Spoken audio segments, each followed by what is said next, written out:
In this video, we're going to take a look at fans in Death Valley and explore how they form, and then travel back to Gale Crater and explore the relationship between the fan and the landing site as well. So we'll begin with a flight into Death Valley. We've outlined it in white the boundaries of 6 alluvial fans that we fly into and see outlined, 4 facing us and 2 at our feet. The ones facing us are steeper and come out of a steep canyon.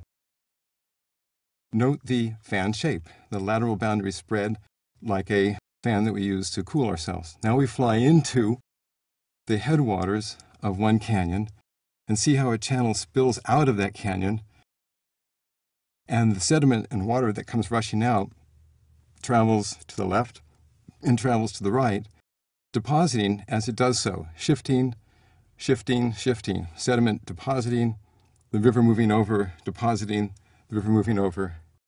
Now we're crossing to the other fan that was at our feet, and now we're going to settle down and look back at the 2 fans, the steep one toward us, the gentle one at our feet. This is Gale Crater, and we're flying in toward the Curiosity landing site. On the image, you'll see red lines delineating the boundary of an alluvial fan, and the blue delineates fossil channels. In the foreground now, you see a canyon that's some 18 kilometers long, 30 meters deep, 600 meters wide. That sediment was eroded and deposited into a fan-shaped deposit by a series of channels. Here we count about 24 separate fossil channels that played a role in building the fan that we're flying over. In the horizon, you see the X that marks the position of the Curiosity rover. This fan was built by erosion then of sediment in the canyon wall that was brought out and spread across the crater floor.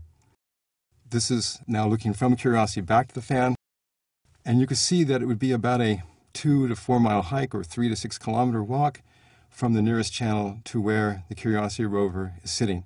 Looking at the entire system then, we see that it's a watershed, and water has cut a deep canyon, spread sediment across the crater wall, and then deposited sediment perhaps as far as the Curiosity rover itself, where we've now recognized water-transported gravel.